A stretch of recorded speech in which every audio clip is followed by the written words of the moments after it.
Reflexión del fallecido sacerdote jesuita Padre Luis María Mendizábal acerca del Espíritu Santo.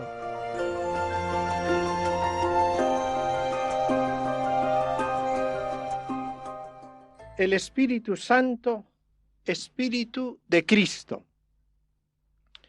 San Pablo llama repetidas veces al Espíritu Santo, Espíritu de Cristo. Capítulo 8, versículo 9. Si alguien no tiene el Espíritu de Cristo, no es de él. También en los Hechos capítulo 16 se dice que el Espíritu de Jesús no les permitió. Y en la carta a los Gálatas, dice San Pablo, envió el Espíritu de su Hijo a vuestros corazones.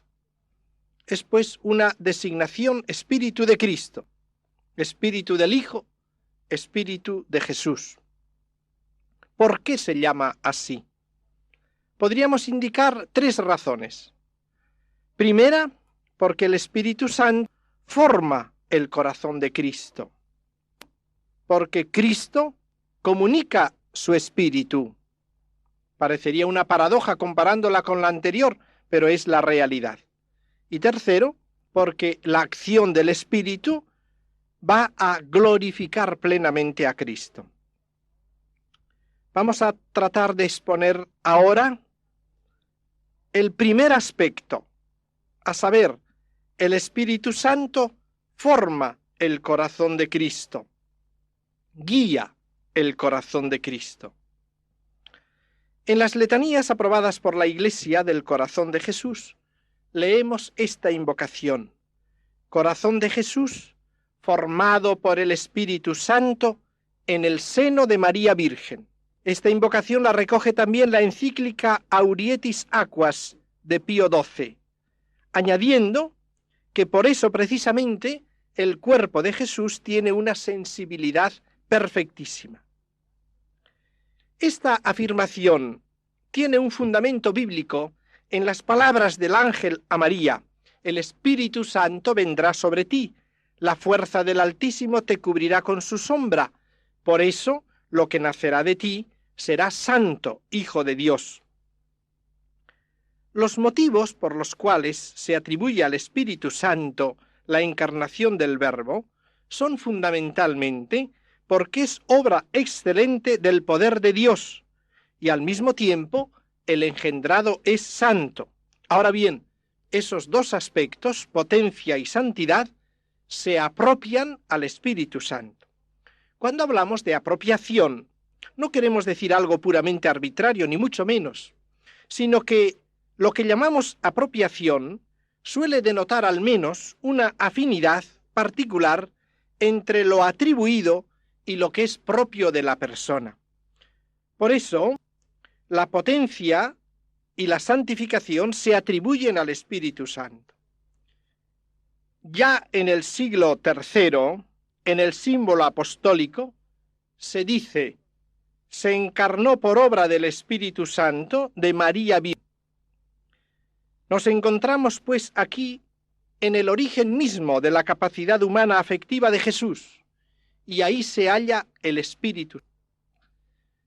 La encarnación es esa obra maravillosa que hace aparecer en la vida humana la filiación divina del Verbo. Podríamos decir que por el misterio de la encarnación se encarna la filiación, se encarna en la realidad del corazón de carne, en la realidad del amor humano. La realiza, se atribuye al Espíritu Santo. Tiene unas notas que son comunes a toda acción del Espíritu Santo. Directamente actúa sobre Virgen, el Espíritu Santo vendrá sobre ti, pero el término de la acción es la humanidad de Cristo, la humanidad del Verbo.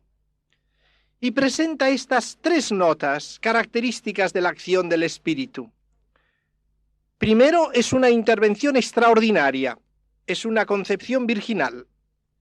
Segundo, es discreta, escondida, que solo la conocemos.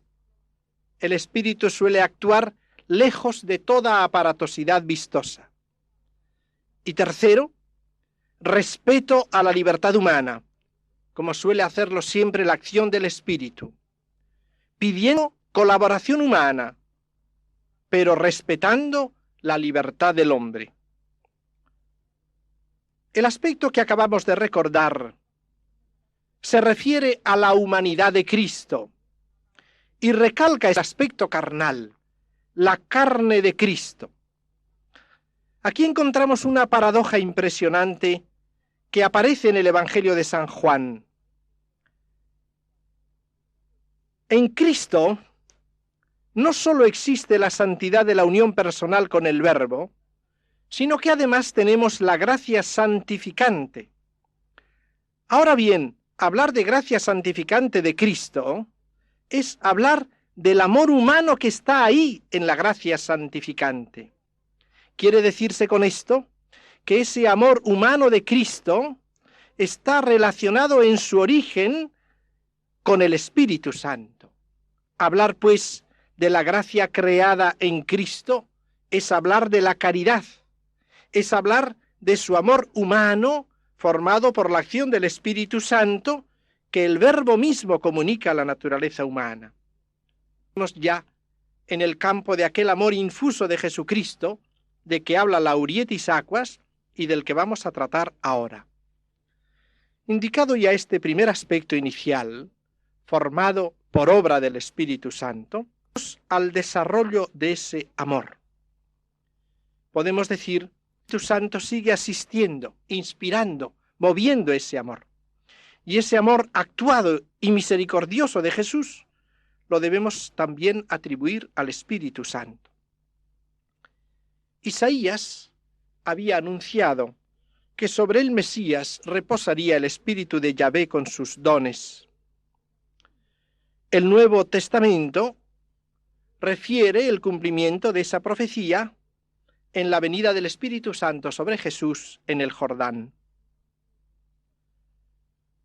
En los sinópticos aparece el Espíritu Santo invadiendo plenamente a Cristo hombre en el Jordán. Jesús ve el cielo abierto y el Espíritu que baja sobre él. Nos sugiere que el Espíritu le ilumina con nueva claridad y con nueva conciencia, no porque antes no tuviera ninguna conciencia, sino con una nueva iluminación de lo que es y de su misión. El Espíritu llena el corazón de Cristo, diríamos que lo llena de manera ferviente, plena, descansa sobre él, y el relato del Evangelio de San Lucas nos dice que sale del Jordán lleno del Espíritu Santo. San Pedro, episodio, habla de consagración mesiánica con Espíritu Santo y fuerza. Y desde entonces vemos que el Espíritu le guía por el camino fijado por el Padre. Vemos a Jesús conducido por el Espíritu. Es claro, evidentemente, que el Espíritu procede del Padre y del Hijo. Y sin embargo, a Jesús, en cuanto Mesías, le guía el Espíritu. Esto lo recalca el Evangelio. Nosotros podremos hacer luego nuestras preguntas, nuestras cuestiones teológicas, pero el hecho aparece claro. El Espíritu le conduce por el camino fijado de antemano por el Padre. Y curiosamente, la primera etapa a la que le lleva el Espíritu es el desierto, la soledad y el silencio. Dice San Marcos que inmediatamente el Espíritu lo arrojó al desierto, una palabra vigorosa que los otros evangelistas atenúan, pero que en Marcos es fuerte, lo arrojó. Podríamos ver aquí que la primera meta señalada a quien ha sido constituido para nosotros y enviado a condividir sin reservas la condición humana es el desierto, donde presentes fieras y ángeles solo faltan los hombres. O sea que para llevar el Espíritu a participar de la condición humana, envía a Jesús al desierto, precisamente donde no hay hombres. Por eso, los pensamientos del Padre y los pensamientos del reino se suelen hacer limpios y vivos en el desierto, y allí el corazón se dispone a las obras de salvación y a la salvación. La segunda etapa a la que le lleva el Espíritu es la evangelización. También esto lo indican los evangelios, sobre todo refiriéndose al comienzo de la predicación de Jesús.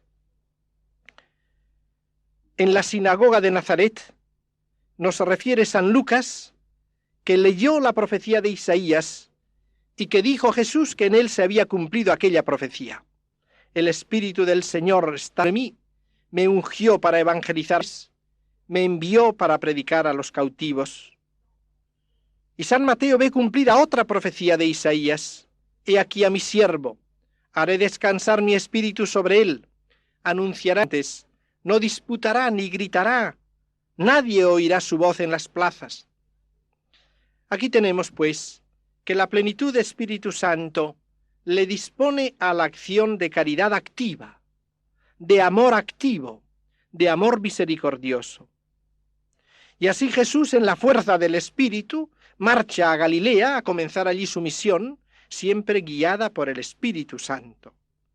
Ese Espíritu es la fuente de su alegría secreta en las desilusiones diarias. Nos dice San Lucas en el capítulo 10, Jesús saltó de gozo en el Espíritu Santo, y el Espíritu Santo le asiste en la compasión que siente hacia todos los necesitados. A la luz de eso, podemos decir que hay una singular relación entre Jesús y el Espíritu Santo en la invitación que hace a los afligidos para que vayan a Él. Venid a mí, dice, todos los que estáis agobiados, cargados, que yo os aliviaré.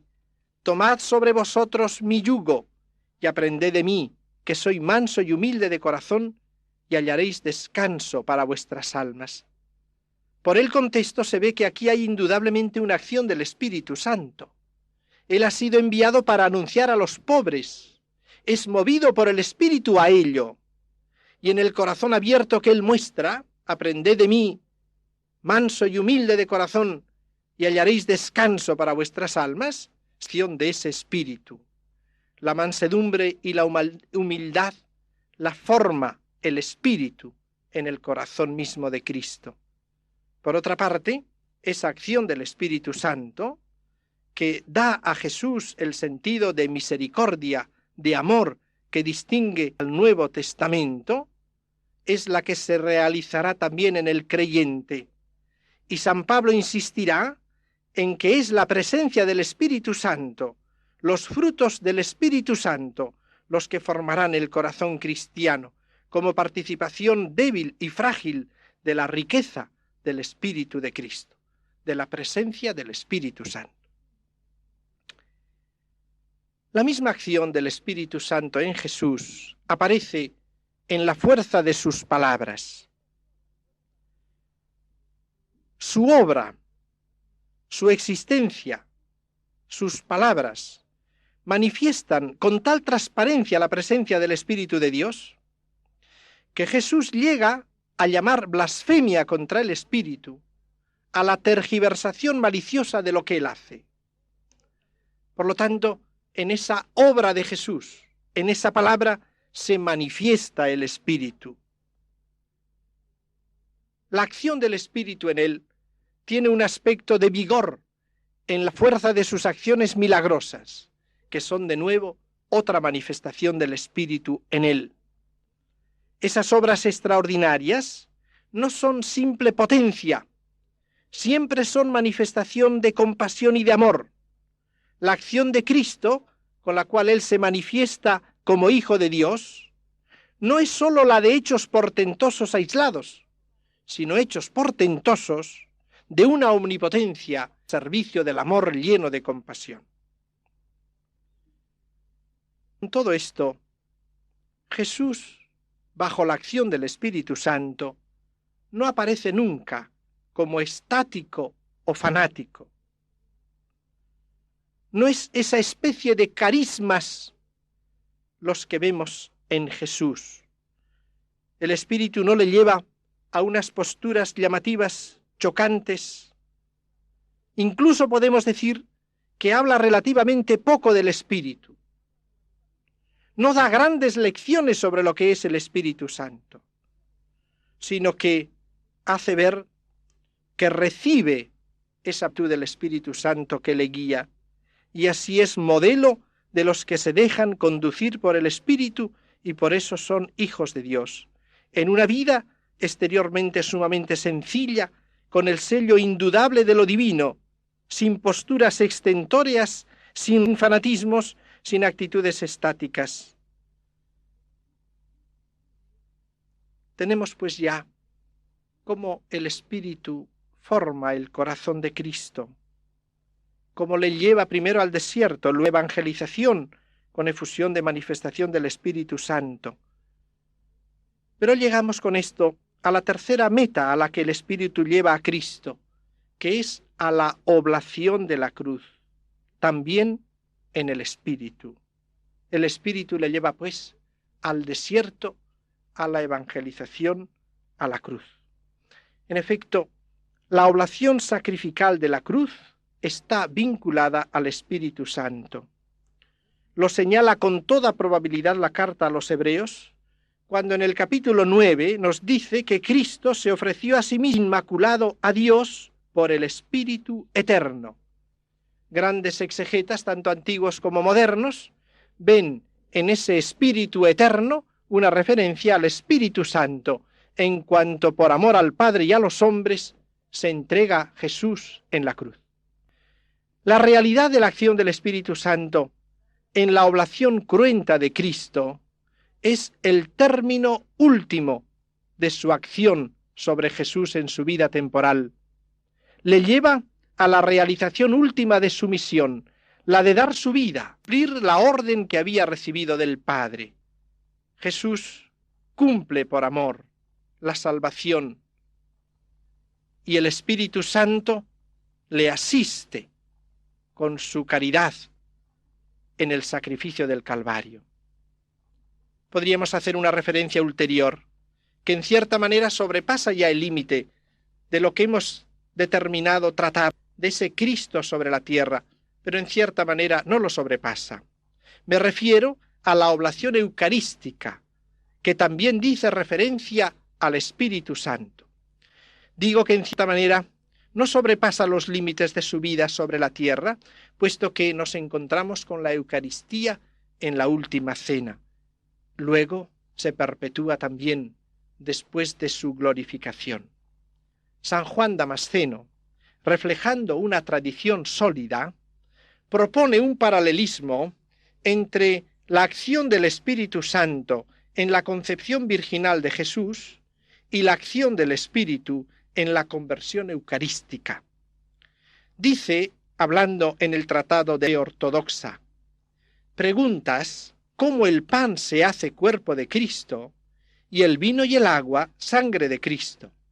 Pues yo te digo, el Espíritu Santo, y hace esto que está por encima de toda palabra y de todo pensamiento. Ya 4 siglos antes, San Cipriano decía lo mismo. San Cirilo de Jerusalén dice estas palabras: invocamos al Dios amador de los hombres, para que envíe su Santo Espíritu sobre la oblación, a fin de que haga al pan cuerpo de Cristo y al vino sangre de Cristo.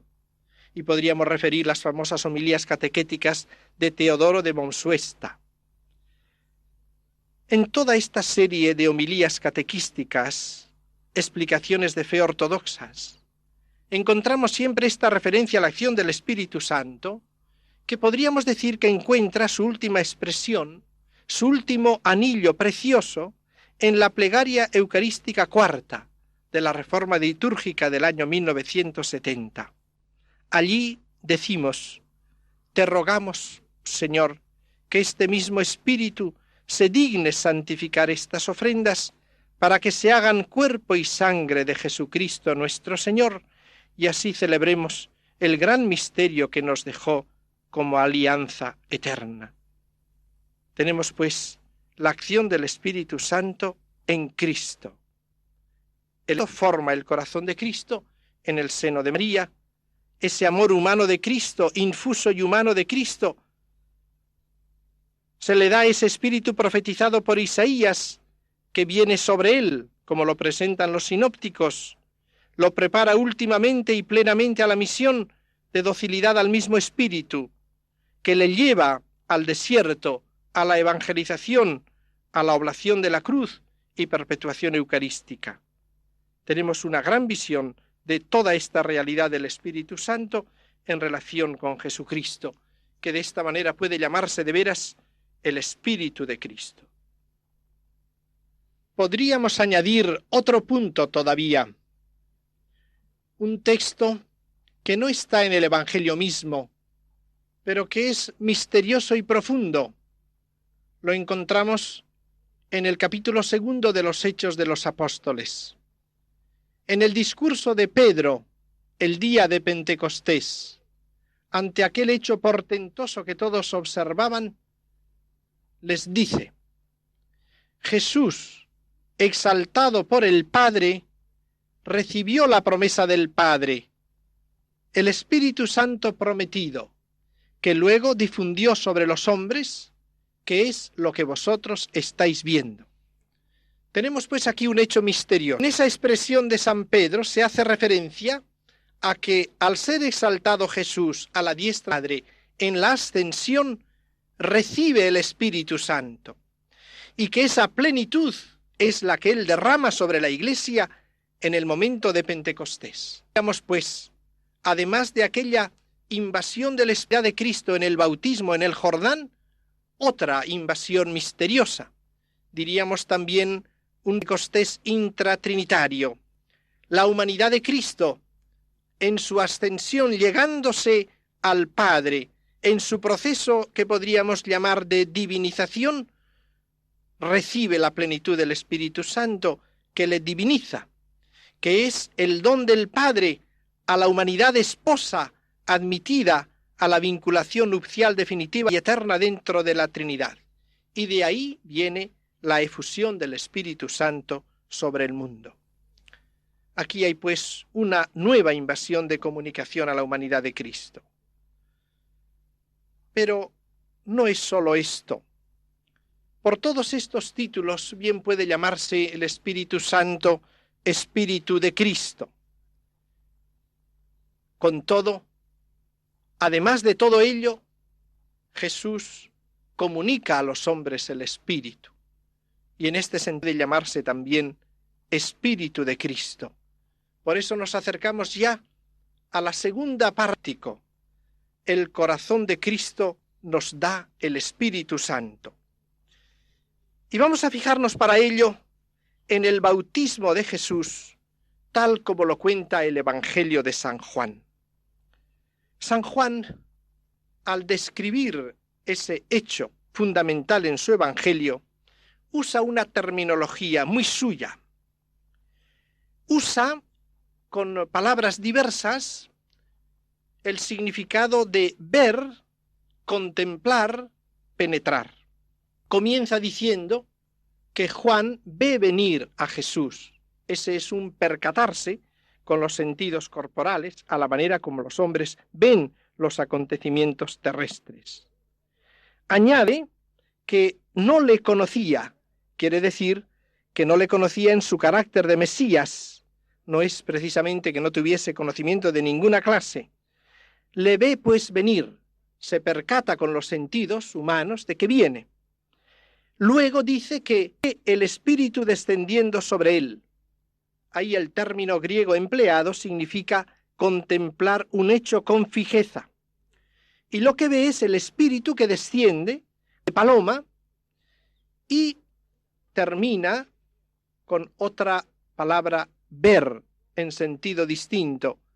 Y yo he visto que Él es el Mesías, el que bautiza en el Espíritu Santo.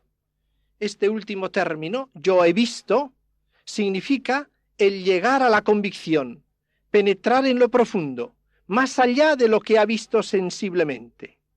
Por lo tanto, Juan primero ve a Jesús que viene, luego contempla con fijeza al Espíritu que baja y descansa sobre Jesús, y luego ha visto, se ha convencido de que es el Mesías. ¿qué es lo que vio Juan el Bautista del Espíritu Santo? Y recalca que vio descender al Espíritu y descansar y permanecer sobre Jesús. Es la fuerza de ese permanecer descansando. No es solo un momento de iluminación, sino que es algo permanente sobre Jesús. Dejando ahora a un lado las referencias a Isaías, el cumplimiento de las promesas de que el Espíritu descendería sobre él, fijarnos en la conclusión que Juan el Bautista saca de esta visión según el relato del evangelista. Dice: yo he visto que Él es el que bautiza en el Espíritu. Esta viene a ser la definición de Jesús, el que bautiza en el Espíritu Santo. La contraposición no se hace entre bautismo y bautismo de Jesús, sino entre la persona de Juan el Bautista y la persona de Jesús. Yo soy el que bautizo en agua, Jesús es el que bautiza en Espíritu Santo. Contraste, pues, entre persona y persona. Y usando como usa el participio presente, viene a decir: Jesús es el bautizante en Espíritu Santo. Diríamos que es la definición de Jesús, el bautizante en Espíritu Santo. Ahora bien, ¿qué significa esa designación, el bautizante en el Espíritu Santo? El bautismo en Espíritu Santo es mucho más amplio que el simple decir que el que viene a traer es Jesús. Es mucho más.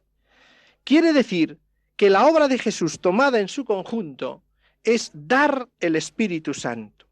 Diríamos, Jesús es el que sumerge al mundo en Espíritu Santo, el que da torrentes de Espíritu Santo, el que bautiza en el Espíritu Santo.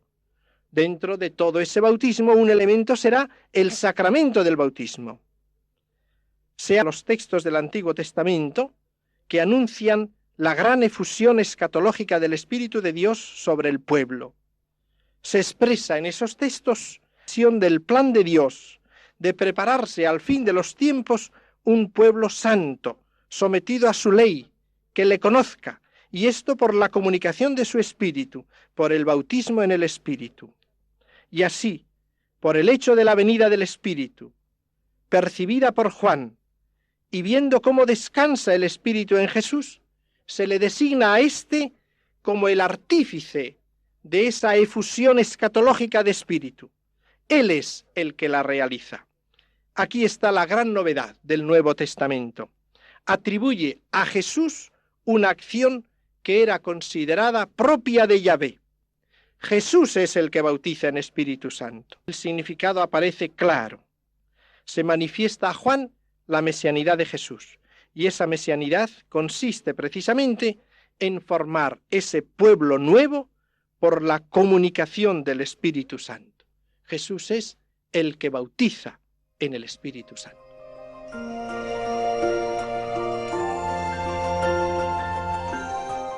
Así finaliza en Radio María una de las reflexiones del fallecido sacerdote jesuita, padre Luis María Mendizábal, acerca del Espíritu Santo.